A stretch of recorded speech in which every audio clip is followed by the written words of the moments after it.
Hi friends, நம்ம பார்க்குறது Onida inverter AC தான்.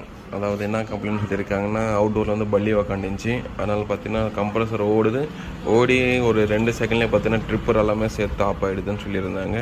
ஸோ அப்போ பார்க்கும்போது பல்லி உள்ள உட்காந்து ஸ்டார்ட் ஆகிட்டு இருந்துச்சு ஐபிஎம் கிட்ட. ஸோ பார்த்தீங்கன்னா பக்காவாக ரெடி பண்ணிட்டோம். ரெடி பண்ண அப்புறமா பார்த்தீங்கன்னா நான் indoor fan motor, outdoor compressor, outdoor fan motor, அம்மா பார்த்தீங்கன்னா சிக்னலர் எல்லாமே கனெக்ட் பண்ணியிருக்கேன். ஏன்னா கம்யூனிகேஷனும் பக்காவாக இருக்குது. இப்போ போர்டும் பக்காவாக ரெடி ஆகிடுச்சு. இப்போ கம்ப்ரஸர் நம்மளுக்கு 3 amps மேலே ஓட்டி கொடுத்துட்டோன்னா, ஏன்னா வித்தவுட் லோடில் தான் நம்ம 3 amps வரைக்கும் பார்க்குறோம். லோடு இருக்கும்போது அது ஆட்டோமேட்டிக்காக 6-7 amps கிட்ட வந்துடும். இப்போ பார்த்தீங்கன்னா பக்காவாக ரெடி ஆகிடுச்சு. இப்போ நான் ஃபுல் டெஸ்டிங் கொடுத்துன்னு இருக்கேன். இன்னும் கம்ப்ரஸர் நம்ம ஸ்டார்ட் ஆகலை. 20 டெம்பரேச்சர் செட் பண்ணி வச்சுருக்கேன். இதில் பார்த்தீங்கன்னா நம்மளுக்கு ஐபிஎம் நல்லா இருந்துச்சு. பட் ஐபிஎம்க்கு போகக்கூடிய லோட் கால்குலேஷன் பார்த்தீங்கன்னா வேல்யூவெல்லாம் சேஞ்ச் ஆகிட்டுருந்துச்சு. இப்போ பார்த்தீங்கன்னா பக்காவாக ரெடி பண்ணிட்டோம்.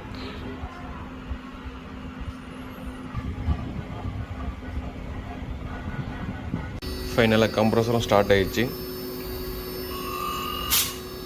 எந்த ஏரருமே இல்லை. 20 செட் பண்ணி வச்சுருக்கேன்.